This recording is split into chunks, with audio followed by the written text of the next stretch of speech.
Welcome back to the Football Fitness Federation podcast. This is episode 324. Welcome back, Jordan Tyra. How are we doing? I'm all good, thanks. Looking forward to this one. I know you will be. We are joined today by Ben Thorne. Ben, how's things? Hey lads, all right. Yeah, good, thank you. Awesome. Jordan's basically lined this one up today, and I'm really interested to get into this because, like you'll find out in a second, Ben has got experience in football, but also away from football as well, which we're going to dive into shortly. But we just had a quick chat before we started recording, Ben, on some of the roles you've been in and what you're doing now. But can you give a little bit of breakdown for the listeners? Yeah, sure. I suppose I'll start from the start. It's always a bit easier, it gives a bit more of a story and narrative. Yeah, I started initially not wanting to do sports science or anything to do with strength conditioning. I wanted to be a doctor, is what I thought I did. And then I was writing a personal statement, and I realized that I wanted to do it for the money. And so I quickly changed my mind to a really simple job and wanted to be a fighter pilot. So I then wanted to be a fighter pilot, as everyone does. And I actually applied and I got in, and went through that process. And they were going to pay for my university. So I needed to think of a backup degree at the time. And I was like, well, I quite like sport. I quite like science. I do sports science as a backup. And then so signed on to that. And that was at Leeds.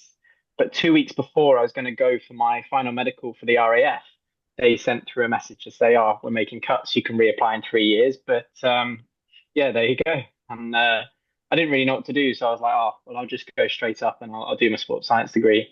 Found out that I quite enjoyed it and got involved in some of the S&C from kind of the sport of football. And I was a ski racer as a kid, so I had some support on the side, um, and kind of got involved in that way and found strength conditioning. And then I got told that you could apply for these internships all across the country. Leeds didn't offer anything at the time, so I kind of applied to every internship available, which there weren't many, and wrote to every single club possible. Southampton took me up and gave me an interview, and I managed to get a internship there. Did a year there, went back to Leeds, and then did some other S&C roles. Um, and then I took a role at Aston Villa in the academy, S&C, I suppose, at the time, and worked with different ages. And then I took a role at Middlesbrough, um, where I worked across different ages, including some of the first team. And then I had an opportunity at Hinter Performance. I applied for a role to work in motorsport, where I applied in kind of the summer, and there was a job available in January. So I did that with some consulting work in between that period when I moved down to London, before I did the motorsport role. Yeah, so that was a real quick stop tour of kind of my journey so far. But yeah, now I'm working in motorsport, and this is the third driver that I've worked with. All different calibers, all different individuals, which has been an interesting journey, I suppose. What was your attraction, Ben, when that opportunity came up to get into motorsport? Was that something that you'd previously sort of earmarked to say, if something comes up in that area, I'm going to look to pursue it? Or was it just like an attraction at the time when it did come up? Yeah, that's a really good question. I think when I applied and when I kind of went into it, the Netflix thing um, wasn't really around. So kind of Drive to Survive wasn't really around, and I was aware of Formula One, but it wasn't like I always wanted to be in Formula One. I just wanted to work in other opportunities or other sports to kind of develop myself, so that I could become a better practitioner, upskill in other areas. And I saw this opportunity and I was like, "Ah, I'll apply." And it was a guy called Pete McKnight who was hiring at the time, and went through quite a rigorous process. But even that was amazing, because what they do is they kind of look for a coach that can kind of go into a certain driver or a specific driver. So you have to go through a rigorous process so that they know that you've got the skills to be able to do it, the qualifications to do it, but then they can try and match you with the appropriate driver, because they haven't got guaranteed work. It's all contract to work effectively. So you're self-employed. So with that, is that when they're looking, when you say trying to match with a driver, are they looking more soft skill personality type, on top of obviously the technical side that you've already mentioned, or what do you mean in terms of matching with a driver? Yeah, so it's a bit of everything. So initially, when you apply, you have to have a standard set of skills. So you have to have, at the time, I remember it was like you've got to have your masters, you've got to have UKSCA, maybe bases. Um, and then what you do is there were so many applicants that you then get whittled down based on your skill set. And then you go to interview and you go through different rounds, and then they ask you different questions and personality profiling types to see how you would adapt in different situations, because what you're dealing with is an individual or a client who is deciding what they want to do with this contract. So you're not dealing with an organization and lots of people. You're dealing with one person. So they have to know that that person is going to get on well with that practitioner. So you'll go to an interview. So I suppose to break it down even in a simple way, Hinter then took me on as a practitioner, but they couldn't guarantee me work. You then go for another final interview with each driver, or lots of drivers. Fortunately, each one I went for an interview with wanted me at the time. So yeah, that was quite nerve wracking. And you're basically going on a blind date with an athlete, and they say yes or no behind your back. Unfortunately, it happened to be yes. So yeah, that was quite nerve wracking. When John and I were talking before the podcast, this is an area that we said was really interesting, because obviously in football, like you've mentioned, your previous experience, you've got 20, 30 different personalities. If we take staff in there as well, there's a lot of different personalities that you've got to try and get along with, haven't you, and work together with. But we said, Yeah. John, that taking that from that scale down to an individual or maybe a much smaller team is a really interesting area, isn't it? Yeah, and I think a lot of practitioners as well that would be really daunting for a lot of practitioners. I think if you're very used to football and the team environment, to then have, I'm going to be working very, very closely, and that's going to be my question, Ben, in terms of how closely you have to work with a driver, and the sort of day-to-day and stuff that you actually have to go through in terms of that role as well. That's completely different from football, isn't it? So can you take us through what the day-to-day looks like, how closely you are working with drivers or a single driver at any given point? Yeah, I suppose in football, you're kind of focusing on working within a team environment, collaborating with other specialists, other coaches, physios, and so forth. But you're looking at a specific discipline, whether that's strength conditioning or sports science or whatnot. In motorsport, the dynamic shifts, where you're managing that one individual. And I call it a performance coach because you're more of a generalist. You have to upskill in different components of well-being, physical, mental, emotional, nutrition, everything. And you have to try and synthesize that and apply that to their lives. So it's a complete shift from focusing on one thing to kind of becoming more of a generalist as a performance coach, which is very different, but it's also great at the same time, because you see how much of that one person's life influences what they do. Whereas in team sport, for example, if you're doing rehab, you're looking at data analysis and you're looking at how one part of training really influences that element of rehab. But when you then live with someone, which I pretty much do on a day-to-day basis, you see how much sleep they get, you see their nutrition, you see how much gaming they do, you see their relationship with their girlfriend, you see their manager, their contract situation with the team, you see literally everything. And you're thinking, wow, that when I was so interested in kind of what their squat profile was, for example, how little that has on their performance compared to the rest of their life, it really opens up your eyes to see there is a lot more to performance than just one discipline, which is why I think the role of a performance coach, or the name performance coach, is a better term than kind of an S&C or sports scientist. That's really interesting. With that in mind, Ben, I'm not saying this is going to happen, but if you were to step back into football now in a first team environment, how would that reflection on what you've seen sort of behind the curtain of an athlete relate to maybe how you change? Would you change your approach in any way working with a team? Yeah, I think I would change my approach, whatever role I stepped into, whether that's another driver or another team environment, because you always have to, depending on what environment there is in front of you. But yeah, I think you'd have more of an appreciation of everything that goes on and really try and have an interplay with the multi-discipline team, because we talk about these things when I was in football. You talk about the multi-discipline team and how we all need to have interactions between everyone, but we're in our silos and still focused on our own role.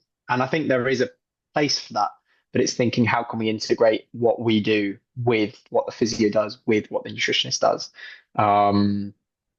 how their stuff outside the training ground affects them, because I think that is the biggest indicator, because we're good at focusing on the nutrition, psychology, and so forth. But what happens outside of the club, we have no idea, and maybe we don't have power for. But I think we can integrate that a bit more into the training, and the way to do that, I think, is through kind of some of these wearables and data insights from sleep tracking and so forth, because it creates a question and an interest from the athlete as well, as opposed to just doing acute chronic or loading from their training. I think this would be interesting to open up to Jordan as well, because he's probably been in the football environment most recently between the three of us. But in terms of, Ben sort of answered the question there in terms of wearables, but did you see that, Jordan, in terms of, was that becoming more popular to see that side of working with players? Yeah, and I think ultimately players are more clued up on it than ever before now, and interested. And obviously, if you're wandering around a pitch with an iPad in your hand, players come and look at the iPad. And as well, like, to the point where certainly in the academies and things like this, players are wearing GPS younger and younger and younger, and actually GPS metrics are now getting to a point where they can even dictate in terms of player reviews and performances. The example I'll always use is fullbacks. How much high speed running are they getting done in the match? Are they really getting up and down the line? Are they doing it very quickly as well? Meters per minute, accels, decels, etc. So they're looking at that, and then if you're almost grading players on how they're doing in their performances, not only from a technical point of view, how they help the team tactically, etc., but also from a physical GPS point of view, that seeps into their brain a little bit, and they're going, "Oh, actually, how much?" Like at the end of the game, they're like, "How far did they run? How quick did they get? All this sort of stuff." And there's pros and cons of that, but then the positives are always, it can create a bit of a competitive edge. Certainly, if you're doing max speed exposure and you're trying to improve players' maximum speeds, you can go, right, lads, there's your speeds. So some of you got new top speeds today, etc. And that's a great training tool. But then also they can become a bit obsessed by it. So I think in football you've got to remember, like, it's a good tool, but it isn't the answer to absolutely everything. But I think flipping it back to F1, Ben. And you mentioned it earlier in terms of Drive to Survive and people who are, I do follow the F1 a little bit more through my missus, to be fair, than anything else. But people who do follow F1 and have obviously then probably watched the Netflix series and stuff like that, you do get a really good insight, like you said there, to the behind the scenes access of a performance coach, and they are part and parcels of their lives. So you have access, don't you, to, like you said, pretty much everything that can go on in a driver's life. Like you said, that's very different from a football point of view. So how do you shut out the noise? Like you say, how do you go, that's important, that's not so much, we really want to, these are our big rocks, we want to build around this, and this is stuff that's a bit fluffy. How does that come into it? Yeah, it's a good question. I think it varies from individual to individual.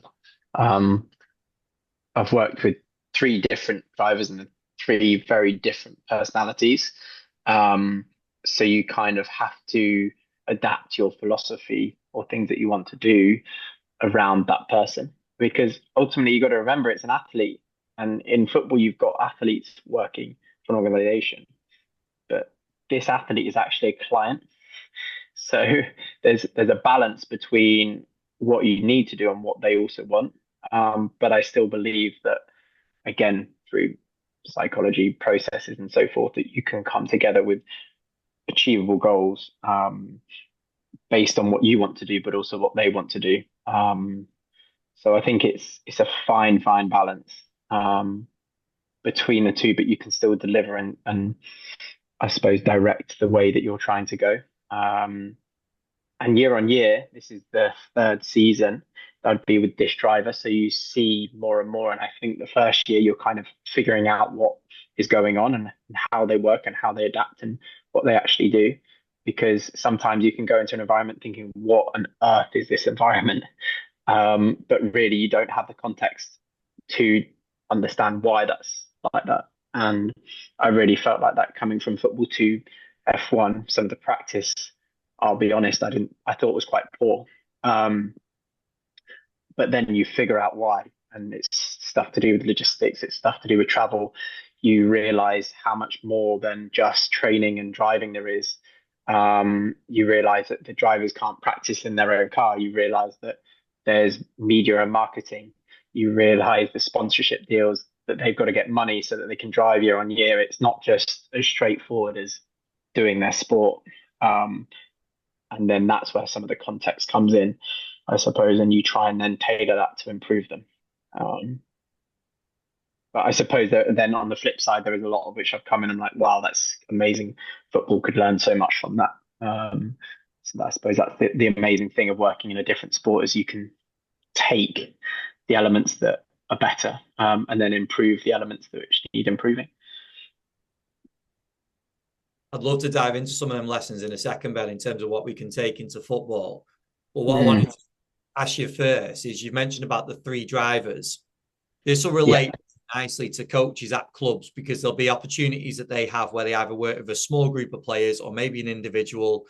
But then we also have listeners that work privately with players as well that will be working individually. What's been your approach, or has your approach changed between the three drivers in terms of seeing underneath the bonnet, getting to know them? Is it just a case of spending time around them? Is there anything that you've sort of learned across the three different personalities that you've worked with? Yeah, I mean, there's endless amounts of differences, but also endless amount of similarities to do with athletes in general and how the same driver of the same sport can have lots of similar tendencies because that's what they've grown up in. How do you manage the differences? Well, I think you have to learn and appreciate the person first. So you're just trying to get to know the person. That's kind of ultimately what it is, and that takes time. You can deliver what you believe is the most important thing. But I think you've got to be quite flexible. And again, they used to say player driven. It's the same athlete driven programs because it's so important that they tell you what they have done previously and you understand why they've done that. And then you try and adapt their practice once they've got your trust because I've done it lots where I was like, right, this is what we need to do because this is terrible. And it just goes downhill very, very quickly. So I think over the different drivers and over the years, I've learned actually taking a step back and it's not being passive and it's not just letting them do what they want. It's just learning and understanding why they do that way. But the driver I'm with at the moment, Pierre Gasly, he's brilliant. He just kind of lets me do whatever I want. I've got a blank canvas. I can do anything. And he's got the complete trust in me now. So yeah, I'm really, really fortunate. And he's one of the fittest and strongest in the grid. So that's nothing to do with me. That's just because he was there and he's like that. So I'm just fortunate in that scenario to be able to kind of do what I want with him. Talk us through this season though, Ben, because Pierre's had a great season this year, hasn't he? In terms of performances and things. Just again, football, you away travel. You know, you might go up and down the country in a coach. Yeah. One season, that's a little bit different, isn't it? So just talk us through a season in F1. Wow, yeah. I'll try and simplify it because we'd be here all day, but you're not in your bed that often, your own bed. The athlete, I think we worked out was, I can't give a right number in case I say the wrong number in terms of certain countries are allowed to be in or not, but I think it's around 40 days that he's been in his own bed or something. It was something ridiculous, um, which kind of gives insight to spending most of the year traveling. Um, you're on flights pretty much every other week. You're sleeping on some flights. You're going. There's 24 races, and the season doesn't start until the end of February and it ends in the middle of December. There's a 3 week gap in August. So when you work out that it's almost every other week there's a race. And in between that, you've got testing, you've got media commitments, and so forth. So we're traveling a lot, and usually across the other side of the world. So it's upskilling in performance coaching, from jet lag management to nutritional strategies to basic physiological needs, circadian rhythms, and so forth, which has been fascinating. And I suppose it cycles back to that element when initially I wanted to be a doctor. Well, actually, I feel more like a general practitioner now than I ever have done before, by going out to the best psychologists, going out to the best nutritionists, and trying to understand the best processes. And because I'm not trying to apply that to a whole squad of players, I can get really detailed because I know that individual and really learn about those elements. So with my passion for fitness and health myself, it's really enjoyable to kind of upskill in those side of things. But yeah, still a long way to way to go, and lots to learn around how to best manage it. But long story short is we're away for a lot. We travel a lot. I'm not sure it's as much as the NBA because I think that is on another level. However, they're all private flights, so I don't know how it would compare, but we're traveling kind of bigger distances, I suppose. Is that a case of, for you as a practitioner, Ben? Have you had to play around with? You talked about sort of circadian rhythms, flying across time zones, and all the rest of it. For you as a practitioner, that's going to impact you as well, isn't it? So Yeah. is it a case of you having to come up with strategies for yourself as well as the driver? Yeah, because we live together and basically we travel a lot together. It's just us two. So whatever I tried and practiced and got wrong, I then try and do the opposite for the next time. And luckily, this would be the sixth season.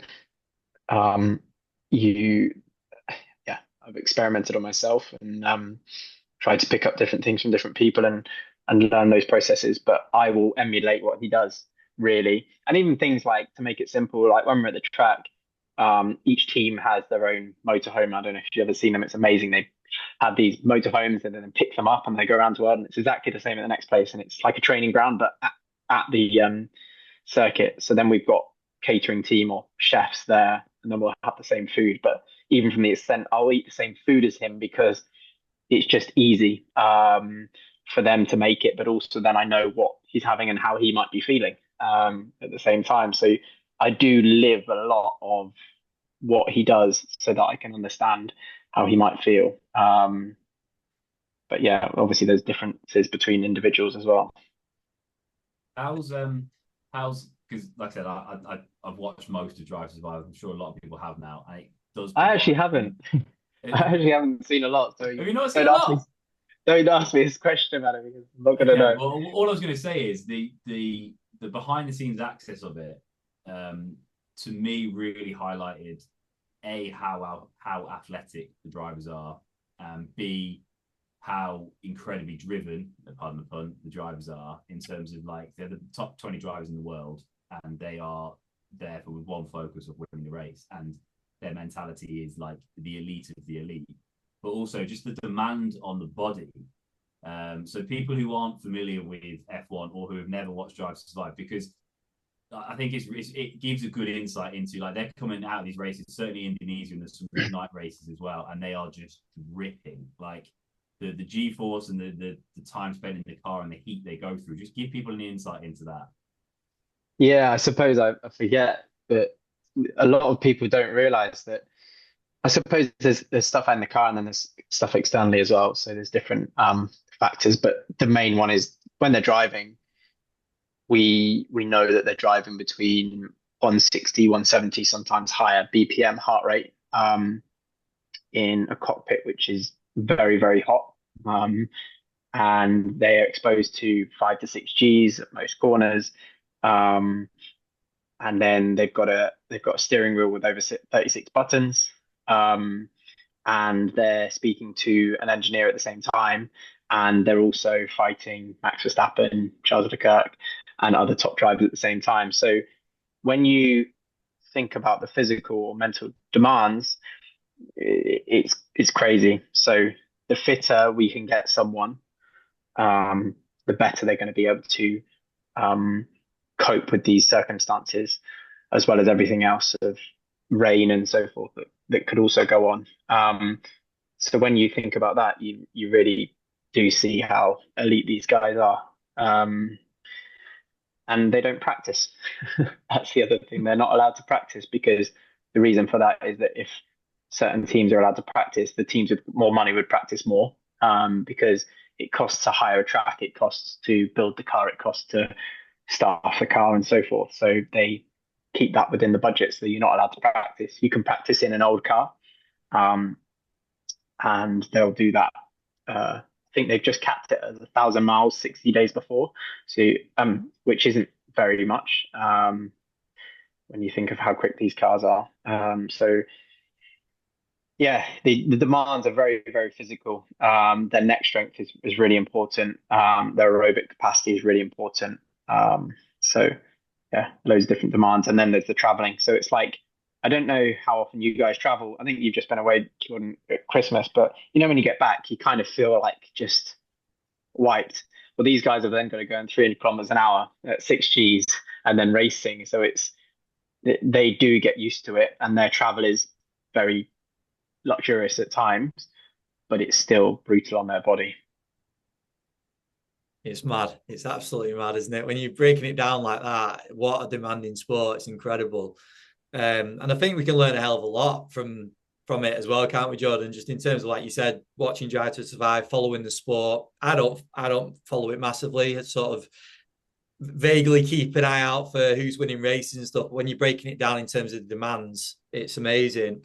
I wanted to ask Ben, I know we could probably do a whole episode on this, so you can sort of pick out key points of this, but for your week, or maybe a few weeks with the driver, if they're with that demanding race is it generally a Sunday?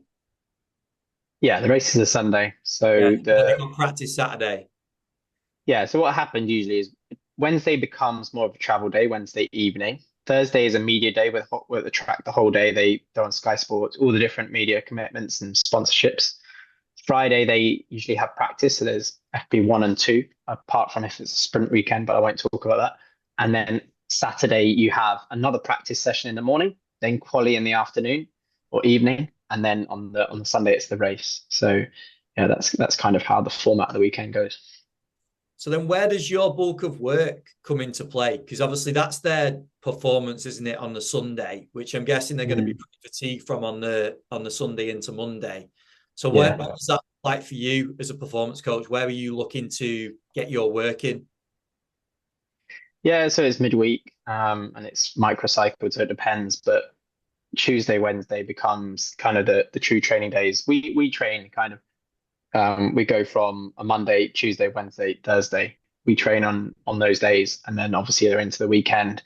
Monday is varied depending on where we're coming from and where we're traveling from. Sometimes it becomes a travel day. In Europe, Sunday night is a travel day, which is easy, but so then Monday becomes a lot easier.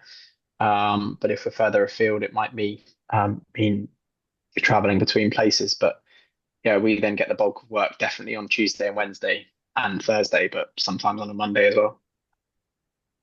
So anyone listening complaining about a 4-hour bus journey back to wherever you're working, you can forget about it, because Ben's got some different demands going on. Ben, you mentioned before about lessons to football that we can learn in terms of anyone involved in football. What are some key things you think we can take from what you do, what the drivers do, from the sport as well, that we can apply? Yeah, I mean, there's so many little things. If I break it down into the two key things, it's kind of, I suppose it goes into one. The one is kind of thinking about what happens outside the training ground. So I saw a job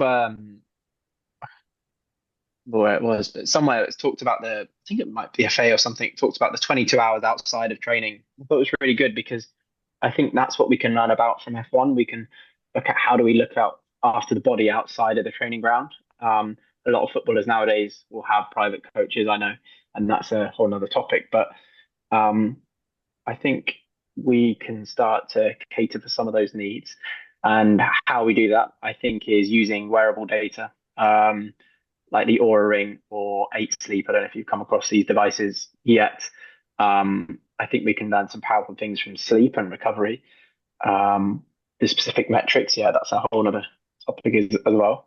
But I think we can get to know more about the person um, who that we're training and treat each player as an individual as opposed to a team player. And that's something that I take away is focusing on the person and the individual as opposed to a team collective. I love that as a takeaway. But Jordan, how do you think that then applies to if you were to speak to a coach that's got a group of players in front of them to take that lesson from Ben in terms of that being a key focus? How do you think that's then applied?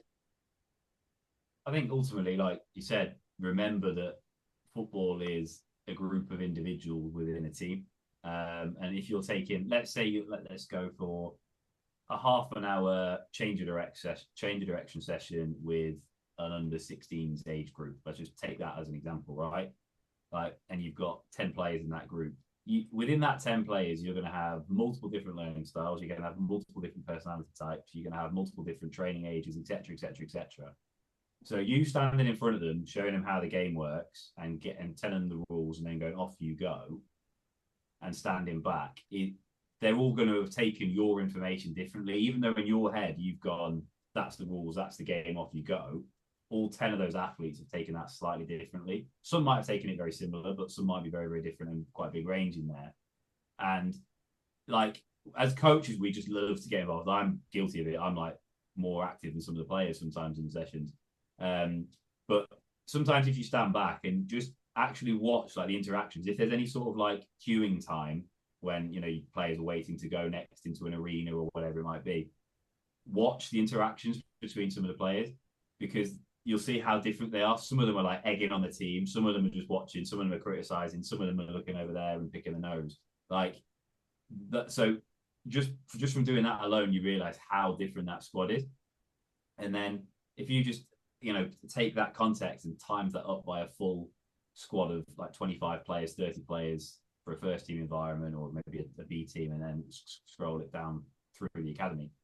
There's so many different individuals in the academy, let alone the squad itself and all this sort of stuff, and the first team environment, that we cannot apply one size fits all. We know that, and I think as soon as you work individually with a footballer or any athlete for that job, we all do, all three of us on this call do now, that you realize there's so much behind the person you see at training ground. That's the beauty I've got now. Unfortunately, I work with players who I used to work with at the club, now in an individual setting, and the different people. The person I used to see at the club when it was me and loads of athletes running a squad session versus the one-on-one player I get to see now is completely different. So I think the point Ben's making there, that the 22 hours around what they say, I think it is the FA, I think they say that.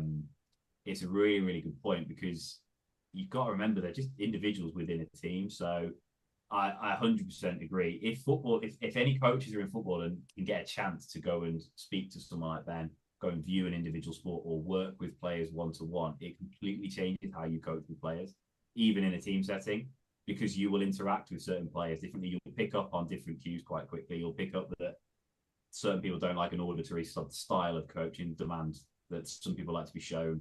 Some people like a bit of banter. Some people just want it straight-laced, etc. So what Ben's saying there in terms of like it's all about the athlete, and I don't think there's many sports, so that like F1 is probably where that is more true than any. It is all about the driver.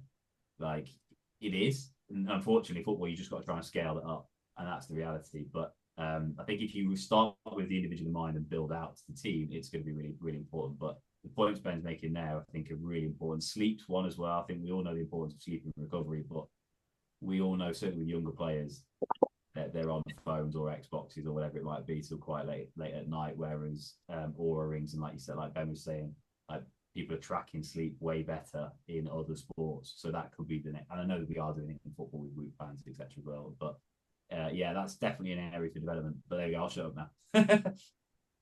No, I think that is really valid points. And what I don't want to sit here and say, oh yeah, I work with an individual athlete, and team sports need to be just focusing on individuals, and everyone should have an individual football session. That's not football. It's a team sport. But it's thinking about, so you use the example as a change of direction session. Well, okay, you've individualized them based on certain needs, or say, I don't know, say you were doing some high speed running and they're individualized on their physiological profile. So you've done that. But what the key thing is that yes, they've all done different sessions, but they will all respond differently. So how they sleep and how they react the next day on how they're prepared is different. So what do you do? And it's not a case of saying, oh, well, I've seen that your sleep is poor. It's about looking at that individual and saying, well, why is that sleep poor? Are you playing on the Xbox? You shouldn't be playing Xbox. That's not the answer, because they will be playing it. That's a generation now. It's thinking, okay, well, you're going to play it here, but maybe if we have a cut off until 12 o'clock at night. I used to be saying, oh, you got to go to bed at 10. Well, it's not realistic for these people now, or players nowadays. So it's looking at different strategies and speaking with that individual to develop their performance strategy. They've got to want it themselves. But I think I saw this quote the other day. I think it was by Decky, and he was at a TED Talks, and he was saying it's not about how you motivate them, it's about how you create the environment to motivate them. So it's all around creating the setup so that they can believe and do it themselves. So yeah, I think that's a massive point now what Ben's just made in terms of how, what if we relate it to, I know Ben was talking about motorsports there, but if you relate it to football, I think this has definitely changed in terms of players' perception of working with a performance coach. When we're talking about sleep, or we're talking about maybe additional work that they do, I think they now see it as being contributing to their performance. Whereas before, Jordan, I definitely had experiences where players would be like, oh, why am I coming to work with you? Like seeing it as like a punishment, or if, like Ben just said, if you're bringing up something around sleep or nutrition, I'm not doing it to catch you out. I'm doing it to actually help. And I think that's definitely changed, but it's definitely something to consider when having those discussions with an individual, that they could perceive it that way, couldn't they? And like Ben just said, in creating that environment is really important. So I think that's a great takeaway for anyone listening. But Ben, I don't know Jordan's busy as well today, so I don't want to take up any more of your time. I think there's been some brilliant takeaways and reflections from yourself, and things that we can apply to football, and giving the insight into your role and the sport and everything has been fascinating. So I really appreciate you coming on. If anyone's got questions, or they just want to see what you've got going on, keep up to date what you've got going on, is there any way you direct them? Yeah, I mean, they can reach out to me, any of the socials, LinkedIn, Instagram. I'm very active, and then my email.